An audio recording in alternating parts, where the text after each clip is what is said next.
Donc, le plan de match cette semaine, j'en ai parlé un peu plus tôt, Marc-Antoine, tu tenais à nous faire ta première équipe, si on veut, d'équipe Canada Junior en vue du championnat du monde. Oui, exact. Puis, en fait, vous allez voir, là, c'est que c'est pas simple pour une seule et unique raison, c'est que je ne sais pas qui va descendre de la Ligue nationale et quelle équipe serait prête à les prêter, ces joueurs-là, si jamais ils ne descendent pas au niveau junior. Donc, ce serait peut-être le petit côté où j'ai plus de difficultés. Donc, j'ai essayé de faire un pourcentage, puis de voir les raisons qui amèneraient les joueurs à être descendre ou à être prêtés. Puis à partir de ça, j'ai fait mon portrait, le top 12 des attaquants, le top 6 des défenseurs, puis éventuellement les 3 gardiens susceptibles de faire l'équipe. Allons voir justement ton alignement, si on veut.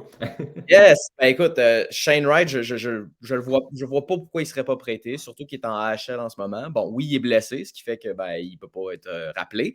Mais n'empêche que moi, j'ai l'impression qu'il referait peut-être un tour. Il faut dire qu'il a gagné en tant que capitaine l'année passée, mais moi, j'estime que si jamais il souhaite puis qu'il y a une communication, ça serait pas impossible qu'il fasse l'équipe. En fait, qu'il soit au camp, puis que, évidemment, qu'il fera l'équipe. Mais ça, c'est vraiment quelqu'un que je vois être là. Mais c'est sûr que si jamais il n'est pas là, c'est pas comme s'il manque de joueurs de centre au Canada. Là. Donc, je me suis amusé à faire un trio. Écoute, le meilleur pointeur de la CHL, pas en ce moment, évidemment, parce qu'il a été blessé en début de saison, mais Jordan Dumais, l'année passée, 140 points. C'est vraiment une machine offensive. Fait que je le vois sur un premier trio avec un gars comme Colby Barlow, que c'est un gars qui gagne ses batailles.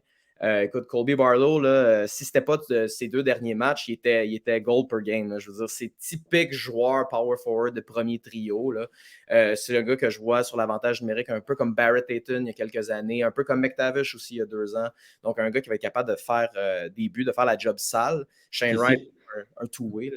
Oui, puis si on se rappelle les capsules repêchage qu'on a faites l'an dernier, Barlow était un de tes coups de cœur justement du repêchage 2023. Là. Je l'ai encore, même que je suis obligé de le dire, j'ai un scoop. Je m'en vais le voir à London Bon. en février. Donc, je ne pouvais pas m'empêcher. Écoute, peut-on empêcher un cœur d'aimer? Ben non.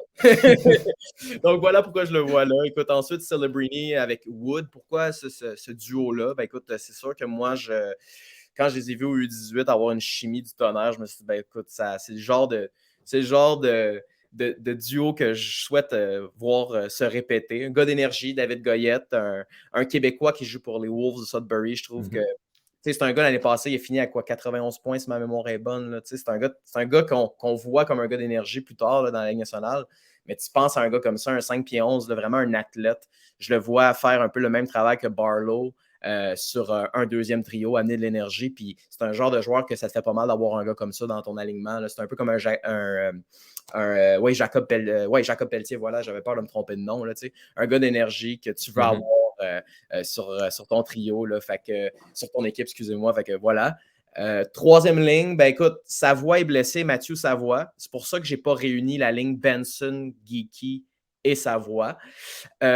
Fait intéressant, beaucoup de gens pensent qu'ils jouaient ensemble. C'est pas tout à fait vrai. Benson jouait avec Savoie, et tandis que Benson, lui, jouait avec Pedersen, un D, là, et avec aussi McLennan, qui est un choix des Flyers de Philadelphie en 5e ronde ou 6e ronde. Là. Donc, c'est avec eux qu'ils jouaient. Donc, c'est pas tout à fait un vrai trio, mais si Benson descend, parce qu'il n'a pas joué ses 9 matchs, il les a pas joués en ligne. Donc, un match est dans le line-up, un match est retiré. C'est le genre de joueur que je verrais, surtout qu'il n'a pas vécu le U20. Là. Je le verrais, Équipe Canada, faire une petite négociation en disant il va être bon, puis on en aurait besoin. Ce serait cool si tu nous passais ne serait-ce que le temps des vacances. Donc, Noël et le jour de l'an. Ensuite, 4e trio, c'est là que les surprises. En fait, j'ai oublié de parler, évidemment, Nate Danielson. Ça, c'est le genre de joueur que si Shane Wright n'est pas là, il va faire le même travail. Là. C'est un gars qui va jouer des 2 sens de la patinoire.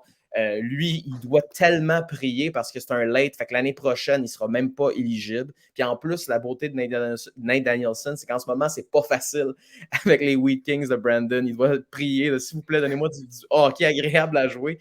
Il y a de la misère à être point par match. Là, lui qui est capitaine de cette équipe-là. Là, c'est vraiment, vraiment pas facile de leur côté. 4e trio, Nico Mijatovic, gars qu'on oublie souvent. C'est un gars qui a joué pour Seattle l'année passée. Ça a été un joueur clé, selon moi, dans la conquête des Thunderbirds. Gars qui a été repêché par Anaheim, donc 33e au total. Donc, il est pas bien proche d'être en première ronde. Hélas, ça ne sera pas le cas. Owen Beck, évidemment, qui est là avec Bryce McConnell Barker. Lui qui joue pour le Greyhounds. Donc, c'est un joueur là, typique capitaine de son équipe, 6 pieds 2. C'est le genre de joueur que tu as besoin sur le désavantage numérique, sur l'échec avant, un gars d'énergie, un gars émotif. Choix des Rangers en passant, là, qu'on connaît peut-être un peu moins. Je pense que ces 3 gars-là, Mijatovic, un 6 pieds 3, là, j'ai aussi choisi ces gars-là pour avoir un peu plus de poids. Je trouve qu'ils marquent. Des Benson, c'est le fun, mais c'est pas gros. Des Dumais, c'est pas gros. Savoie, si éventuellement il est là, c'est pas des gros joueurs. Puis moi, je pense que pour gagner, là, être capable de rivaliser contre des équipes qui ont du talent comme la Finlande puis la Suède, ça te prend des joueurs gros qui sont intimidants puis qui frappent puis qui sont capables de jouer un style nord-américain, surtout sur les patinoires de type nord-américaine pour ce tournoi. Oui, puis on l'a vu au cours des dernières années aussi, le Canada s'est habitué à avoir une quatrième ligne, justement, peut-être un peu plus grosse, un peu plus physique. On n'y va pas seulement par le talent, malgré le fait qu'on a beaucoup de choix. Puis on l'a vu, il y a eu des déceptions dans les dernières années, des joueurs qu'on était certains qu'ils allaient être sélectionnés, mais ne cadraient pas, si on veut, dans le besoin de cette profondeur-là pour le Canada. Ouais, tu sais, des Reed Schaefer, puis des Colton Back, puis tu sais, des joueurs que tu fais, niveau talent, on n'est pas tant là, hein, mais tu fais, ouais, mais tu sais, ça te prend un peu de tout dans ton coffre d'outils, puis tu sais, RDS avec Monsieur Leroux, il nous le répète tout le temps, hein, il nous dit tout le temps, Stéphane, que c'est pas les 24 meilleurs joueurs, c'est les 24 meilleurs joueurs qui forment la meilleure équipe. Et c'est pas, tu sais, moi, j'avais un coach que je m'amusais à scouter quand j'étais au secondaire. Tu sais, j'étais dans un programme de hockey, puis il me disait tout le temps, nous, au niveau junior, quand on regarde des joueurs, on n'est pas en train de les projeter pour la Ligue nationale, pour Équipe Canada. Nous, on les projette, donc des joueurs à l'époque, on appelait le midget espoir puis le midget 3, on les projette pour être bons dans la Q. C'est ça qui nous intéresse.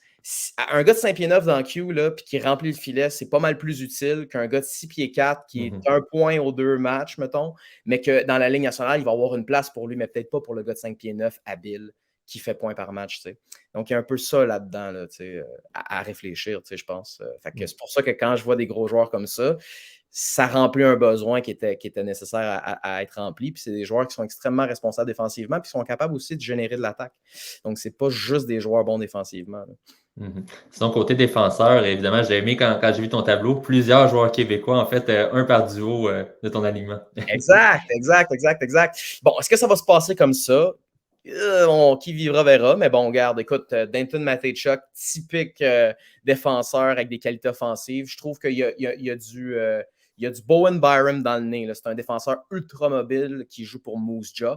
Un autre choix là, de Columbus qui joue avec Noah Warren. Noah Warren qui a été échangé, qui a été échangé, qui est maintenant un joueur de Victoriaville, là, donc des Tigres. Je trouve que c'est 2 excellents patineurs. Warren, qui est vraiment, comme on dit en anglais, le stay-at-home, donc le défenseur pur, défensif, avec un Matejchuk qui a une relance extraordinaire. Ensuite, c'est un peu l'inverse. Owen Pickering, qui est un choix là, de 21e au total par Pittsburgh. Ça, c'est de Swift Current. C'est un gars typique. Je pas de... Comment dire? C'est pas un joueur qui va t'émerveiller par ses mains, par son talent, mais c'est un défenseur de 6 pieds 4 que la rondelle sort du territoire. Les passes sont sur le tape, comme on dit, direct sur le tape. Et avec un Tristan Luneau, qui est un défenseur offensif extraordinaire. Et ensuite, pour mon 3e pairing, Michael Butchinger, un gars qu'on connaît très peu, qui joue pour le Storm de Guelph, relance extraordinaire, avec un Maverick Lamoureux, qui lui, je te dirais, c'était un petit peu plus peut-être un two-way. Pour les défenseurs, j'avais quand même 2 cartes cachées. Je souhaite quand même le mentionner. C'est un défenseur que j'adore, mais que personne ne remarque parce qu'il ne fait pas beaucoup de points. Mais c'est un Isaiah George qui joue pour les Knights de London. C'est rare que j'ai vu un défenseur patiner comme ça. Il y a du Matheson dans le nez. C'est juste que Matheson faisait plus de points au niveau junior. Et l'autre, c'est Jorian Donovan, un choix des Sénateurs en 5e ronde.